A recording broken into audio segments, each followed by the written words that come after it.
Hi friends, Maran வீரா சீரியலேருந்து சூப்பரான promo வந்திருக்கு. நம்ம அதை பற்றி தான் இந்த வீடியோக்குள்ளே பார்க்க போகிறோம். வாங்க நம்ம வீடியோக்குள்ளே போகலாம். வள்ளியை தான் காட்டுறாங்க. வள்ளிக்கு ஜோசியர் ஃபோன் பண்ணுறாங்க. அப்போ சொல்லுங்கள் ஜோசியர் அப்படின்னு சொல்லும் போது தாலி பிரித்து கோக்கருக்கு ஒரு டைமை அவங்க சொல்கிறாங்க. இது கெட்டதுமே வள்ளியும் சரி அப்படிங்கிறாங்க. அப்போ அந்த நாளில் தான் அந்த மாதிரிக்கு ஃபங்க்ஷனை பண்ணணும் அப்படின்னு சொல்லவும் உடனே பார்த்தோம்னா வள்ளியும் சரின்னு சொல்லிட்டு வள்ளி வீட்டில் உள்ளவங்களை எல்லாத்தையும் கூப்பிடுறாங்க. அப்போ எல்லாருமே என்ன விஷயம்னு சொல்லி கேட்கும்போது அப்போ வள்ளி சொல்கிறாங்க, இப்படி தாலி பிரித்து கொக்கிற ஃபங்க்ஷனை அன்னைக்கு வைக்கணும் அப்படின்னு சொல்கிறாங்க.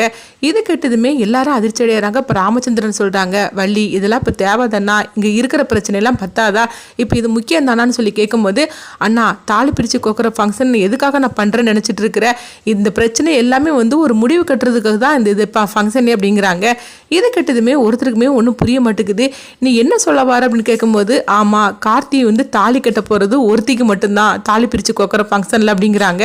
இது கெட்டதுமே பிருந்தாவும் அப்புறமா விஜயும் அதிர்ச்சி அடைகிறாங்க. இப்போ விஜய் சொல்கிறாங்க, ஆமாம் சித்தி நீங்கள் சொல்கிறது கரெக்டு தான், என்ன இருந்தாலும் சரி தான், அவர் எல்லாரும் முன்னாடி தாலி கட்டினது எனக்கு தானே, அதனால அவர் ஏன் காலத்தில் தான் தாலி பிரித்து கோக்கிற ஃபங்க்ஷனில் அவர் தாலி கட்டணும், இவளை அடித்து துரத்தி விடுங்க அப்படின்னு சொல்லவும் உடனே பிருந்தா பார்க்குறாங்க, என்ன வள்ளியம்மா அவள் பேசிகிட்டு இருக்கிறா, நீங்கள் பேசாமல் இருந்துட்டு இருக்கிறீங்க அப்படிங்கவும் உடனே கார்த்தி சொல்கிறாங்க, இங்கே பாரு பிருந்தா என்ன இருந்தாலும் சரி தான், அத்தை என்ன சொல்கிறாங்களோ அதுதான், அத்தை ஒரு முடிவு எடுத்துருக்குறாங்கன்னா அதுக்கு ஒரு காரணம் எல்லாமே இருக்காது அப்படின்னு அவங்க விஜய்க்கு சப்போர்ட்டாக பேசுகிற மாதிரிக்கே அவங்க கார்த்தி பேசிகிட்டு இருக்கவும் அப்போ பிருந்தாவுக்கு புரியுது, கார்த்தி விஜய்க்கு சப்போர்ட் பண்ண மாதிரிக்கு பேசினாலும் அவர் நம்மளுக்கு ஆதரவாக தான் அவர் இருப்பார், ஆனால் இதில் என்ன திட்டம் இருக்குன்னு ஒன்றும் புரிய மாட்டேங்க அப்படின்னு பிருந்தா நினைக்கிறாங்க.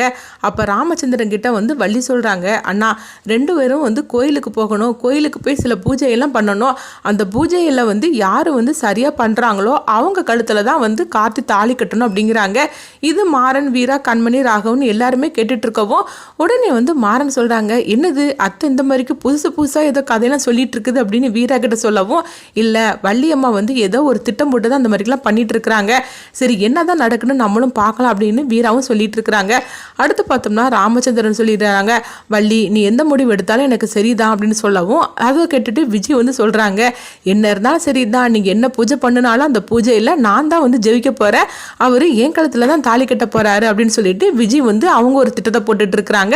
அப்போ விஜய் பார்த்தோம்னா யாருக்கு தெரியாமல் அவங்க அம்மாவுக்கு ஃபோன் பண்ணுறாங்க, அம்மா இந்த மாதிரிக்கு தாலி பிரித்து கோக்கிற ஃபங்க்ஷனை வச்சிருக்கிறாங்க அப்படிங்கவும், என்னடி நீ சொல்லிட்டு இருக்கிற, எதுக்காக இதை வச்சிருக்கிறாங்க இப்போ திடீர்னு, ஏற்கனவே அங்கே பிரச்சனை ஓடிட்டு இருக்குது, இதில் தாலி பிரித்து கோக்கிற ஃபங்க்ஷன் வச்சிருக்கிறாங்களா அப்படின்னு கேட்கும்போது, ஆமாம்மா ஆனால் கார்த்தி எங்கள் ரெண்டு ஒரு காலத்தில் தாலி கட்ட போகிறது கிடையாது, இந்த ஃபங்க்ஷன் ஒருத்தருக்கு தான் நடக்க போகுது அப்படிங்கவும், என்ன சொல்லிட்டு இருக்கிற நீ சொல்கிறது எனக்கு குழப்பமா இருக்கு அப்படின்னு சொல்லவும் அப்போ விஜய் சொல்கிறாங்க, இல்லைம்மா இந்த மாதிரிக்கு பூஜை பண்ணணுமா, அந்த பூஜையில் யார் சரியாக பண்ணுறோமோ அவங்க கழுத்தில் தான் கார்த்தி தாலி கட்ட போகிறாரு அப்படின்னு சொல்லவும், எங்க பாரு விஜய் இந்த போட்டியில நீ தான் ஜெயிக்கணும், இந்த பூஜை எல்லாத்தையும் நீ தான் சரிவர பண்ணணும் அப்படின்னு சொல்லவும், அம்மா நீ ஒன்றும் கவலைப்பட்டுட்டு இருக்காத, அதெல்லாம் நான் சரியாக பண்ணிடுவேன் அப்படின்னு சொல்லவும் உடனே விஜயோட அம்மாவும் சரி அப்படிங்கிறாங்க. அடுத்து பார்த்தோம்னா இந்த பூஜையெல்லாம் பண்ணுறதுக்கும் தாலி பிரித்து கோக்கிற ஃபங்க்ஷனை ஏற்பாடு பண்ணுறதுக்குமாக எல்லாம் நடந்துகிட்டு இருக்குது. அப்போ எல்லாருமே கோயிலுக்கு வரவும் அப்போ பார்த்தோம்னா அவங்க பிருந்தாவும் அதுக்கப்புறம் விஜயும் சாமிக்கு பூஜையெல்லாம் பண்ணுறதுக்காக அந்த மாதிரிக்கு ஒரு மஞ்சள் கலர் சாரிலாம் கட்டிக்கிட்டு அவங்க கழுத்தில் மாலையெல்லாம் போட்டுட்டு வச்சுருக்குறாங்க. அப்போ உடனே ஃபஸ்ட்டு ஒரு பூஜை பண்ண சொல்கிறாங்க. அது என்ன பூஜைன்னு சொல்லி பார்த்தோம்னா அவங்க ஆணி செருப்பு போட்டுட்டு இந்த கோயிலை சுற்றி வரணும் அப்படின்னு ஜோசியர் சொல்லவும் இது எல்லாமே மாறனும் கூட சேர்ந்து போட்ட திட்டமாக தான் தெரியுது. அப்போ மாறன்ட்டு வீரா சொல்லிட்டு இருக்கிறாங்க, என்னடா ஆணி செருப்பு போடணுமா, பிருந்தா எப்படி தாங்க போறாளோ தெரியல அப்படிங்கும்போது உடனே மாறன் சொல்றாங்க, எங்க பாரு வீரா நீ ஒன்றும் கவலைப்பட வேண்டாம், விஜய் போடக்கூடிய செருப்பு தான் உண்மையான ஆணி செருப்பு, உன் தங்கச்சி போடக்கூடிய செருப்பு ஆணி மாதிரிக்கு தான் இருக்கும், ஆனால் அது ரப்பர் செருப்பாகும் அப்படிங்கிறாங்க. இது கிட்டதுமே வீரா மாறன் பார்க்குறாங்க. உடனே மாறனும் சிரிச்சுக்கிட்டு இருக்கிறாங்க. அடுத்து பார்த்தோம்னா விஜயும் பிருந்தாவும் அந்த ஃபர்ஸ்ட் பூஜை அவங்க பண்றாங்க. அப்போ விஜய் நடக்க முடியாம நடந்து வராங்க. அவங்க காலெல்லாம் சிவப்பு கலர்ல வந்துகிட்டே இருக்குது. அப்போ விஜய் ஐயோ என்னால் நடக்க முடியலையே அப்படின்னு சொல்லிக்கிட்டு கஷ்டப்பட்டு நடந்து வந்துட்டு இருக்கிறாங்க. அப்போ பிருந்தாவை பார்க்குறாங்க. பிருந்தா எதுவுமே பேசாமல் அவங்க அமைதியாக அழகாக நடந்து வந்துட்டு இருக்கிறாங்க. என்ன இவளுக்கு காலில் வலி வரலையா என்ன, அழகாக நடந்து வந்துட்டு இருக்காளே அப்படின்னு சொல்லிக்கிட்டு அவங்க விஜய் நினைக்கிறாங்க. இதை பார்த்துட்டு கார்த்தியும் மாறணும் இவளுக்கு நல்லா வேணும் அப்படின்னு சொல்லிக்கிட்டு அவங்க சிரிச்சுட்டு வராங்க. அடுத்து பார்த்தோம்னா ஆணி செருப்பு போட்டுக்கிட்டு நடக்க முடியாமல் விஜய் நடந்து வராங்க. ஐயோ இந்த பூஜையை பாதிலையும் நிறுத்த முடியாது, அப்படி நம்ம பாதிலே நிறுத்தினோம்னா அப்புறமா பிருந்தா தான் அந்த பூஜையை சரியாக பண்ணியிருக்கான்னு சொல்லிக்கிட்டு கார்த்தி வந்து பிருந்தா கழுத்தில் தாலி கட்டிடுவார். அப்புறமா நம்மளை வீட்டை விட்டு அனுப்பிவிட்ருவாங்க. இப்போ என்ன பண்ணுறதுக்குன்னு தெரியலன்னு சொல்லிட்டு கஷ்டப்பட்டு அந்த செருப்பில் அவங்க நடந்து வந்துருந்தாங்க.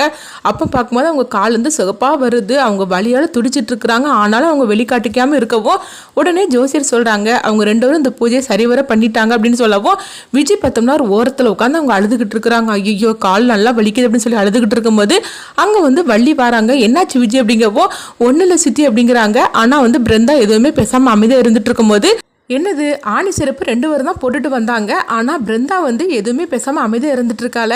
அப்போ இந்த பூஜையை அவள் தான் சரியாக பண்ணி இருக்கிறாளோ அப்படின்னு சொல்லிக்கிட்டு அவங்களுக்கு வள்ளிக்கு வந்து சந்தேகம் வருது. அடுத்ததாக பூஜை பண்ணதுக்குன்னு சொல்லிக்கிட்டு 2வது பூஜையை சொல்கிறாங்க. என்னென்னு பார்த்தோம்னா தீச்சட்டியை ஏந்திட்டு வரணும் அப்படின்னு சொல்லவும் இதுக்கிட்டதுமே அவங்க விஜய் வந்து அதிர்ச்சி அடைகிறாங்க. ஏற்கனவே காலெல்லாம் புண்ணாகி போச்சுது, இப்போ கையை புண்ணாக்க போகிறாங்க போலுக்கு அப்படின்னு சொல்லவும் உடனே வந்து அவங்க வந்து அந்த தீச்சட்டியை வந்து கொடுப்பாங்களா அவங்ககிட்ட சொல்கிறாங்க. வாழை மட்டையை அந்த சட்டிக்கு கீழே வச்சு கொடுங்க அப்படின்னு சொல்லவும் உடனே அவங்களும் அந்த மாதிரிக்கு பணத்துக்கு ஆசைப்பட்டு அந்த மாதிரிக்கு அவங்க பண்ணிடுறாங்க. அப்போ வாழை மட்டையை வந்து அவங்க கையில் வச்சுட்டு அதுக்கு மேலே தீச்சட்டியை வைக்கிறாங்க. பிருந்தா கிட்ட வந்து உண்மையான தீச்சட்டியை அவங்க கையில் கொடுக்கவும் உடனே அதை எடுத்துகிட்டு வந்து அவங்க கோயிலை சுற்றி வந்துருந்தாங்க. கோயிலை சுற்றி வந்ததுமே அந்த பூஜையை வந்து 2வது பண்ணி முடிச்சதுமே அப்போ பிருந்தாவோட கையெல்லாம் வந்து அப்படியே வெந்து போய் இருக்குது. உடனே வந்து அவங்க விஜய் சொல்கிறாங்க அங்கே பாரு உன் கையெல்லாம் வெந்து போய் இருக்குது, அப்போது நீ இந்த பூஜையை சரியாகவே பண்ணலைன்னு தான் அர்த்தம், என் கையில் எதுவுமே ஆகலைப்பாரு அப்படின்னு சொல்லவும் உடனே வந்து அந்த சாமியார் வந்து சொல்கிறாங்க இல்லை யார் கையில் வந்து வெந்து போய் இருக்குதோ அவங்க தான் உண்மையான பூஜை பண்ணியிருக்கிறாங்க, உன் கையில் எதுவுமே ஆகாதனால நீ சரியாகவே பூஜை பண்ணலன்னு தான் அர்த்தம் அப்படின்னு சொல்லவும் இது கிட்டதுமே விஜய் வந்து அதிர்ச்சி அடைகிறாங்க. அடுத்து வந்து அப்போ வந்து ஜோசியர் சொல்கிறாங்க அதனால பிருந்தா கழுத்தில் தான் கார்த்தி தாலி கட்டணும் அப்படின்னு சொல்லவும் இது கிட்டதுமே விஜய் வந்து எவ்வளவோ எடுத்து சொல்கிறாங்க. அதெல்லாம் முடியாது, நான் ஒன்றும் விட்டு கொடுக்க மாட்டேன் அப்படின்னு சொல்லவும் அப்போ வள்ளி சொல்லியிருந்தாங்க இல்லை இது ஏற்கனவே முதல்ல நம்ம பேசினது தானே, அதனால அதுக்கு வந்து நான் சம்மதிக்க மாட்டேன், பிருந்தா தான் அந்த பூஜையை சரிவர பண்ணியிருக்கிறா, அதனால ஆர்த்தி வந்து அவக்காலத்துல தாலி கட்டணும், விஜய் நீ ஒதுங்கி போய் நில் அப்படின்னு சொல்லிடவும் விஜயால எதுவுமே பேச முடியாத ஒரு நிலைமையில ஆயிருது. ஏன்னா வள்ளி மட்டும் தான் அவங்களுக்கு சப்போர்ட் பண்ணி பேசிட்டு இருந்தாங்க. இப்போ வள்ளியும் வந்து நம்மளுக்கு எதிராக பேசுறதுனால அவங்களால ஒன்றுமும் பண்ண முடியாத ஒரு நிலைமையில ஆயிருது. அடுத்து பார்த்தோம்னா கார்த்தியும் பிருந்தாவையும் வந்து உட்கார வச்சு அப்போ வந்து கார்த்தி கையில வந்து தாலி எடுத்து கொடுக்குறாங்க. தாலி பிரித்து கோக்குற ஃபங்க்ஷனை நல்லபடியாக நடத்தி முடிக்கிறாங்க. கார்த்தி வந்து பிருந்தா கழுத்துல தாலி கட்டவும் இதை பார்த்துட்டு குடும்பத்தில் உள்ள அவ்வளோருமே ரொம்பவே சந்தோஷப்படுறாங்க. அப்போ வந்து விஜய் வந்து பக்கத்தில் வராங்க. வந்ததுமே இவ கழுத்துலயே நீ தாலி கட்டி இருக்கிற, இப்போ நான் என்ன பண்ணுறேன் பாரு அப்படின்னு சொல்லிட்டு தாலியை வந்து பிருந்தா கழுத்தில் வந்து கார்த்திக் கட்டினா அந்த தாலியை வந்து அவங்க கலட்டுறதுக்காக விஜய் போகவும் வள்ளி வந்து பலார்னு ஒரு அறையை விடுறாங்க விஜய் கணத்தில்.